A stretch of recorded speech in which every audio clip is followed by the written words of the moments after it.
দর্শক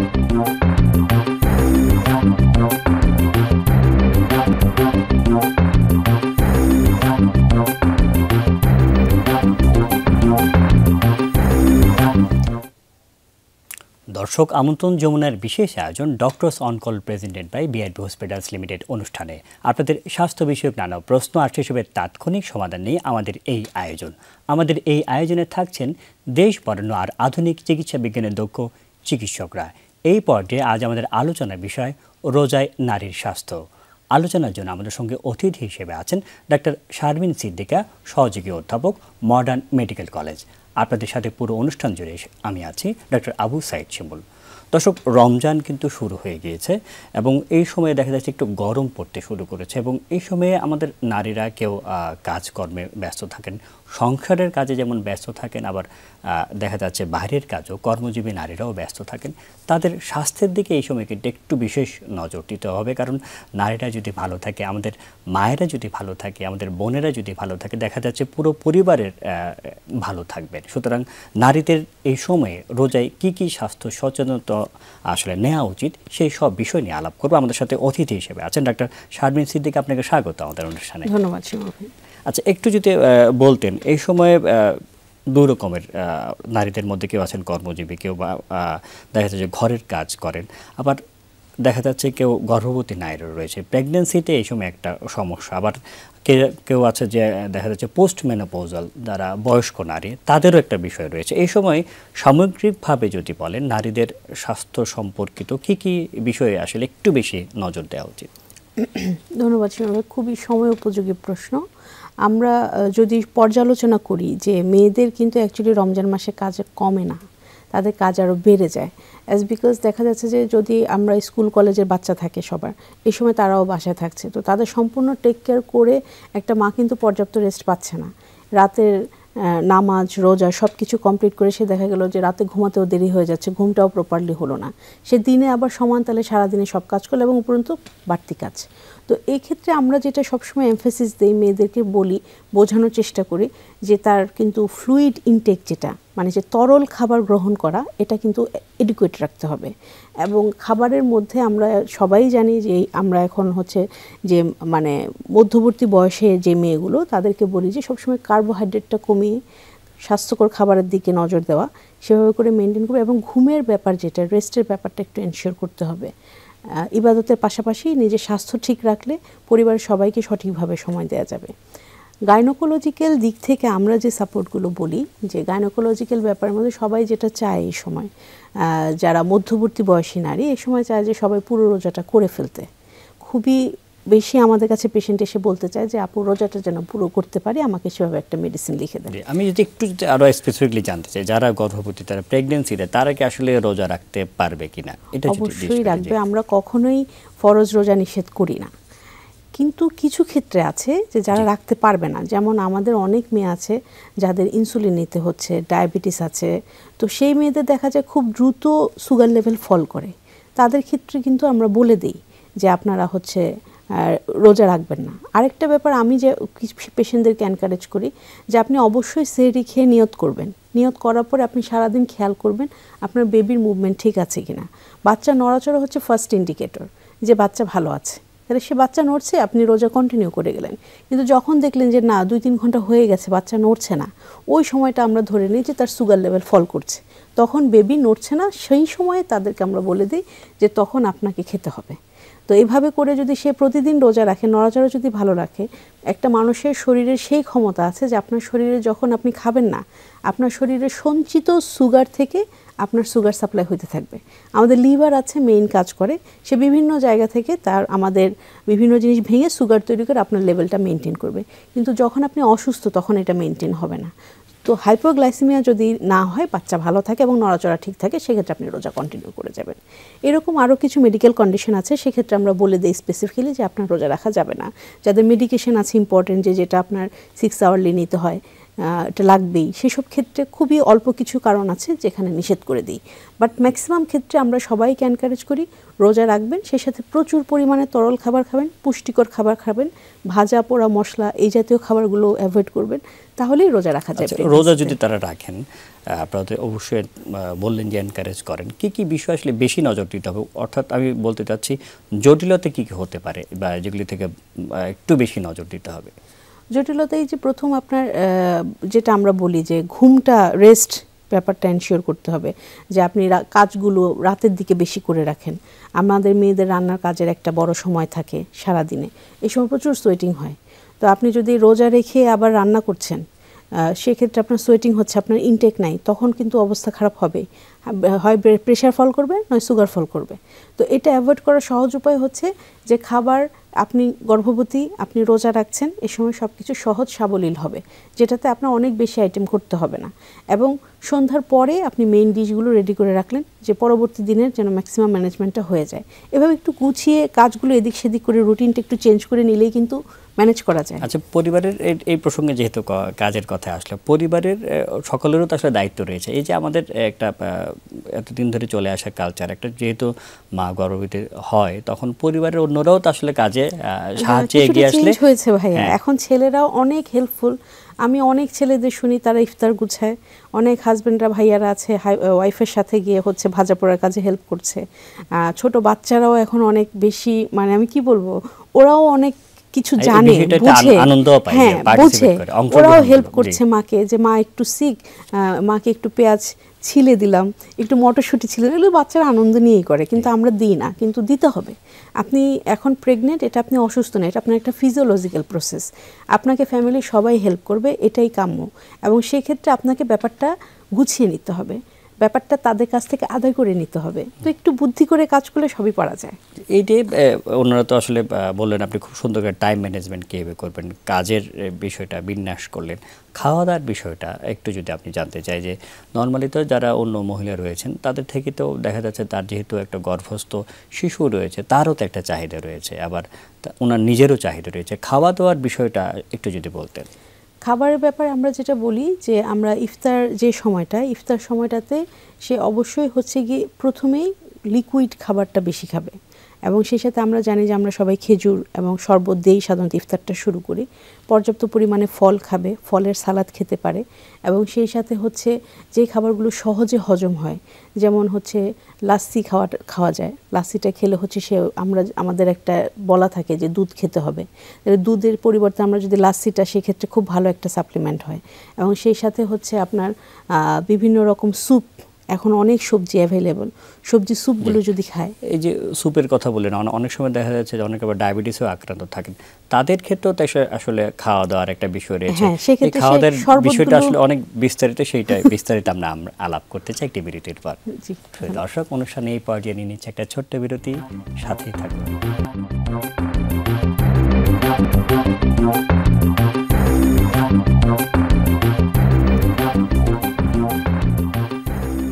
বিরতির পর doctors on call president by BRP hospital limited অনুষ্ঠানে আপনাদেরকে আবারও স্বাগত জানাচ্ছি। আজকে আমাদের আলোচনার বিষয় রোজায় নারীর স্বাস্থ্য, এবং আমাদের সাথে অতিথি হিসেবে আছেন ডাক্তার শারমিন সিদ্দিকা।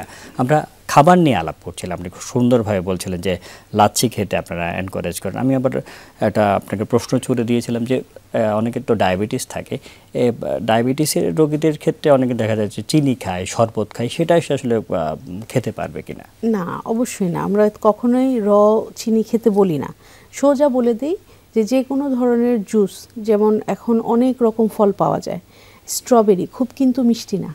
একটা স্ট্রবেরি যদি হচ্ছে আপনি 500 ml পানি দিয়ে যদি ব্লেন্ড করেন, ওটা যদি ছেঁকে নেন, এত সুন্দর, এত কালারফুল শরবত হবে, আপনার দেখে এমনিই মনে শান্তি হয়ে যাবে।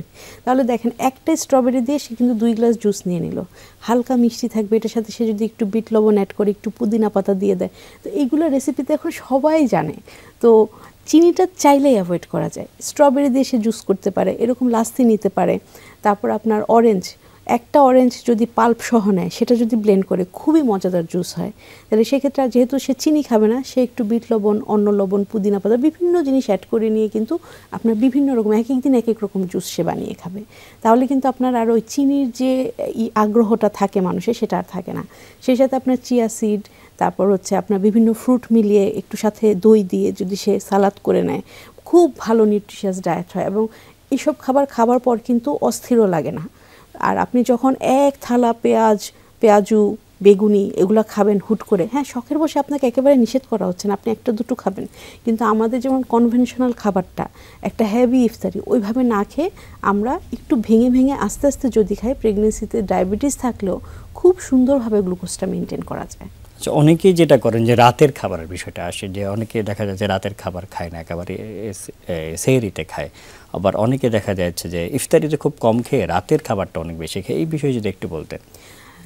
ডায়েটের ব্যাপারটা কিন্তু সম্পূর্ণ মানে ব্যালেন্স করে নিতে হবে আমাদের। আমরা কোনো কিছু নিয়ে অতিরিক্ত করতে পারবো না যে আমি কিছুই খেলাম না আবার একবেলা অনেকগুলো খেয়ে নিলাম। এতেই কিন্তু আমাদের যে ইনসুলিন তৈরি হওয়া এবং ইনসুলিন মেটাবলিজম হওয়া, এটার কার্যকারিতা সব মিলে তখন ডায়াবেটিসটা আসে। তাহলে আমাদের সুবিন্যস্তভাবে যে সঠিক পরিমাণে ইফতার, সঠিক পরিমাণে রাতের খাবার এবং সঠিক পরিমাণে সেহরি, এভাবে খাবারটা ভাগ করে নিতে হবে। প্রেগনেন্ট মায়েদের তো ওরকম করাই যাবে না এবং উপর্যুপুরি খাওয়া যাবে না। একটু খেয়ে একটু গ্যাপ দিয়ে আবার 2 ঘন্টা পরে সে একটা লাইট খাবার খাবে এবং 2 ঘন্টা পর সে খেতে থাকুক, এতে আমাদের কোনো সমস্যা নেই। এবং সেহরিতে আমরা বলে দিই, যেহেতু মাংস জাতীয় খাবারগুলো হজম হতে লম্বা সময় লাগে, তো সেক্ষেত্রে সে রাতের দিকে মুরগির মাংস খেতে পারে, কিংবা হচ্ছে গিয়ে খাসি, গরুর মাংস অল্প করে নিতে পারে যদি অন্য নিষেধ না থাকে। তাহলে কী হবে, সে 8 ঘন্টা 9 ঘন্টা পর্যন্ত কিন্তু তার পেটটা খালি হবে না। তাহলে একটু বুদ্ধি করে যদি আমরা সেহরিটা সেট করি, তাহলে কিন্তু সারাদিনটা খুব সুন্দরভাবেই পার করা যায়। সবচেয়ে ইম্পর্টেন্ট যেটা, পানি এবং আমার সারা দিনের কাজ। কারণ আমি যদি ঘামবো, এই ঘামটা কিন্তু আমরা মাপতে পারি না, পরিমাপ করা যায় না। যখন আপনি অনেক কাজ করবেন, আপনার শরীর থেকে অটোমেটিক জলীয় বাষ্পের মতো পানি বের হতে থাকবে। সেই জন্য পর্যাপ্ত পরিমাণ পানি খেয়ে রাখতে হবে এবং দিনের বেলা কাজগুলো করতে হবে ঠান্ডায়, এমনভাবে কাজটা করতে হবে যেন আমার ঘাম কম হয়, একটু বুঝে কাজ করতে হবে। অনেকে আসলে জানতে চান এরপরে একটু যদি সবাই জানতে চায় যে কতটুকু আসলে পানি খাবে। আমরা তো সাধারণত 12 গ্লাস বলে দিই, এবং সেক্ষেত্রে যদি ওয়েট বেশি থাকে সেক্ষেত্রে আরেকটু বেশি লাগে। আবার হচ্ছে অন্য কোনো ফ্যাক্টর, কিছু পেশেন্ট আছে আমাদের যাদের হচ্ছে আমরা ডায়োরেটিক মানে ইউরিন বেশি হয় ওষুধ দিয়ে থাকি। অনেক আমাদের আন্টিরা আছে, আম্মুরা আছে যাদের প্রেশারের জন্য ওই ওষুধগুলো দেওয়া হয়, তো সেটা আমরা বলে দিই। অন্য সময় সে সকালে খায়, এটা সে অবশ্যই ইফতারে খাবে। ভুল করে যদি রাতে খায়, তখন ভোর রাতে পরে অনেক বেশি ইউরিন হবে, তার শরীর থেকে সব পানি বের হয়ে যাবে। তো ওই ধরনের ওষুধগুলো আমরা আবার ইফতারের সময় সেট করে দিই। তাহলে এর মধ্যে তার শরীর থেকে আবার সে পানি খেয়ে নিলেও কিছুটা কনজার্ভ হলো। অনেক কিছু মডিফিকেশান আছে যেটাতে আপনার কনসার্ন ফিজিশিয়ান বলে দেয়। তারপরও আমাদের কাছে কোশ্চেন আসলে তো আমরা করে বলে দিই। এটা যেটা প্রশ্নটা আমি আরেকটু বিস্তারিত জানতে চাইছি, যে এর আগে প্রশ্ন করেছিলাম যে তার তো আসলে গর্ভস্থ একটা শিশু রয়েছে, অন্য নারীদের কাছ থেকে কোনো ক্যালোরির কি হিসাব রয়েছে যে এতটুকু বেশি খেতে হবে বা এত ক্যালোরি খাওয়া উচিত? আমরা সাধারণত 3rd ট্রাইমেস্টারে গিয়ে বলি 300 থেকে 400 ক্যালোরি বেশি খেতে, যদি টুইন হয় সেক্ষেত্রে 500 বলে দিই। মূল কথা হচ্ছে যে পুরোপুরি জিনিসটা ডিপেন্ড করবে ওই মায়ের স্বাস্থ্যের উপরে। সে যদি অন্য দিক থেকে ভালো থাকে, তার প্রেগনেন্সিতে সে যদি 2 দিন নাও খায়, তার বাচ্চা সেটা ম্যানেজ করতে পারে। কিন্তু সে যদি অসুস্থ থাকে, তার শরীরে অন্য রোগ থেকে থাকে, সে বাচ্চা যদি 1 ঘন্টা 2 ঘন্টাও ওই মা না খেয়ে থাকে, হাইপোগ্লাইসেমিয়া হয়ে বাচ্চা অ্যাক্সিডেন্ট হয়ে যায়। এই ভয় থেকেই আমরা অনেক সময় মায়েদেরকে রোজা রাখতে মানা করি। স্পেশালি যাদের ছোটোবেলা থেকে ডায়াবেটিস একটা গ্রুপ আছে আমাদের, জুভেনাইল ডায়াবেটিস, কিংবা দীর্ঘদিন ধরেন 10-12 বছর হয়ে গেছে ডায়াবেটিস, এই গ্রুপটাতে হচ্ছে দেখা যায় যে এই মায়াগুলোর হচ্ছে এই হাইপোগ্লাইসেমিয়া জনিত ফিটাল কমপ্লিকেশন, মানে বাচ্চা গর্ভকালীন অবস্থায় বেশি জটিলতায় চলে যায়। এই ধরনের সমস্যাগুলো আমরা ফেস করি। সুন্দর একটা গুরুত্বপূর্ণ বিষয় উঠেছিলেন যে হাইপোগ্লাইসেমিয়া, অর্থাৎ হঠাৎ করে গ্লুকোজ কমে যায়, এটার লক্ষণগুলোকে এবং হলে কি করবে, যেটা খুবই আসলে একটা ক্রিটিক্যাল কন্ডিশন, সেই বিষয়গুলির আমরা আলাপ করবো একটি বিরতির পর। প্রিয় দর্শক, অনুষ্ঠানে এই পর্যায়ে নিয়ে নিচ্ছে একটা ছোট্ট বিরতি, সাথেই থাকুন।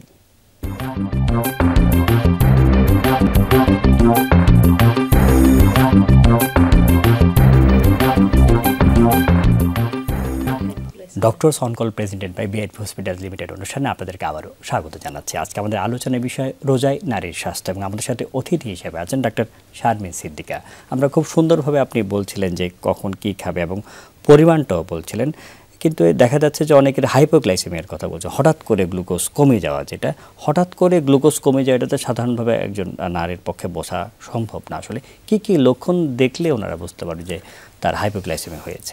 হঠাৎ মনে হবে যে সব কিছু অস্থির, মানে মাথা ঘোরানোর মতো একটা অনুভূতি, হার্টবিট বেড়ে যায়, এবং সেক্ষেত্রে দেখা যাচ্ছে যে সে কোনো কিছুতে নিজেকে স্থির রাখতে পারছে না। দ্যাট মিনস দেখা গেলো যে সে বসে পড়ছে কিংবা সে বলে উঠবে তার খারাপ লাগছে।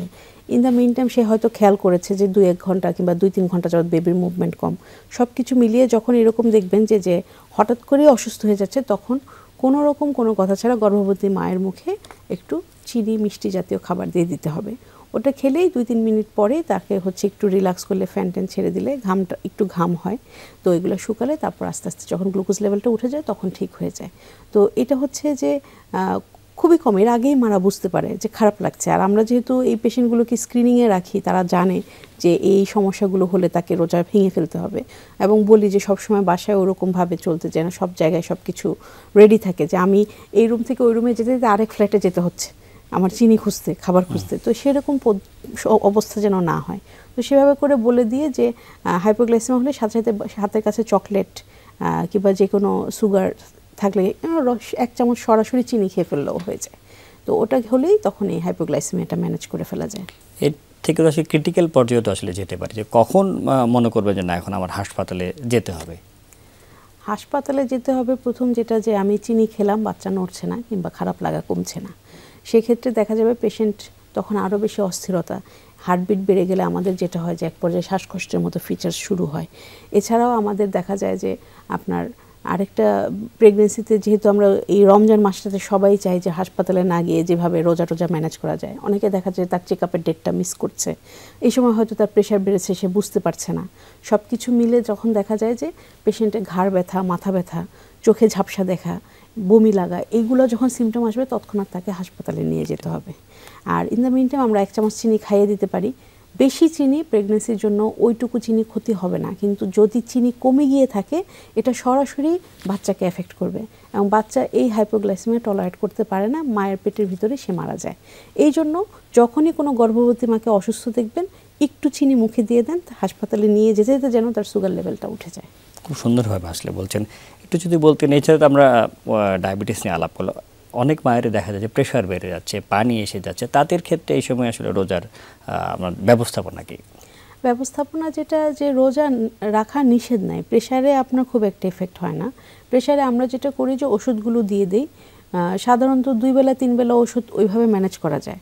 কিন্তু যখন দেখা যাচ্ছে না 4 ঘন্টা পর পর ওষুধ, কিছু পেশেন্টের প্রেশার থাকে এমন যে আমরা 3-4 রকম ওষুধ দিয়ে তার সারাদিন সেট করে দিই, যে সকাল 10টা রাত 10টা, তারপরে হচ্ছে আপনার 7টা বাজে 3টা বাজে, এরকম বিভিন্ন রকম আমাদের দেওয়া থাকে। তো ওই সব ক্ষেত্রে কিন্তু আমরা বলবো যে না, এটা মায়ের সেফটি, তার গর্ভস্থ শিশুর সেফটি, এটা মেনটেন করার জন্য আমরা তখন বলি যে আপনি রোজা রাখবেন না। আচ্ছা, এছাড়া দেখা যাচ্ছে যে সবার ক্ষেত্রে মোটামুটি আপনি যেগুলি বললেন সবার ক্ষেত্রে মোটামুটি রোজা রাখতে পারবে। হ্যাঁ, ডক্টর শারমিন সিদ্দিকা, আমরা অনুষ্ঠান একদম শেষ পর্যায়ে চলে এসেছি। এতক্ষণ আমাদের সাথে থাকার জন্য আপনাকে অসংখ্য ধন্যবাদ।